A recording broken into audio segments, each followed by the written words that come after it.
Samantala, dako naman tayo sa sikat na tourist destination sa bansa, ang Boracay Island.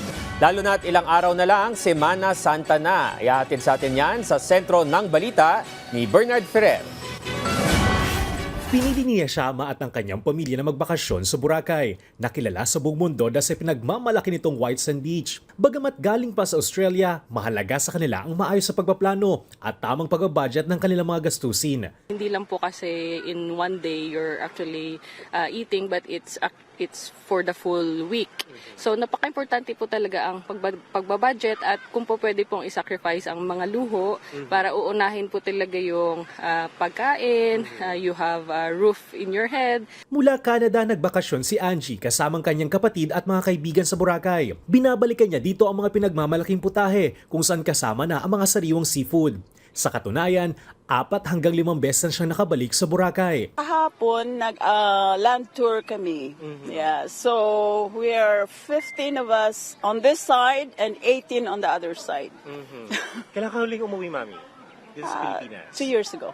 2 years ago. So parang na-miss mo ba ang Pilipinas?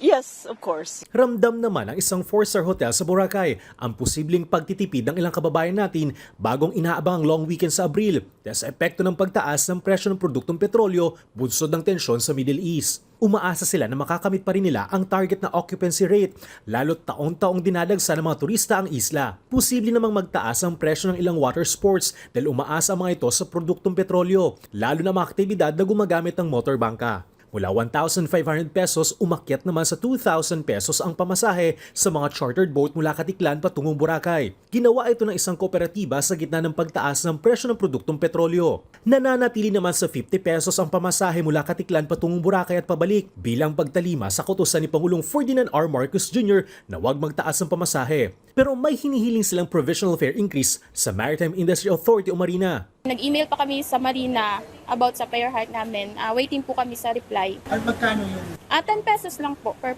head. Posible ring hindi muna tumanggap ng panibagong kontratang isang gumagawa ng motorbangka sa Aklan. Pero pagtitiyak nila, before we contracted the project, we already calculate. So kumbaga matatapos namin yung project na yan, may stock pa kami. Bernard Ferrer para sa Pambansang TV sa Bagong Pilipinas.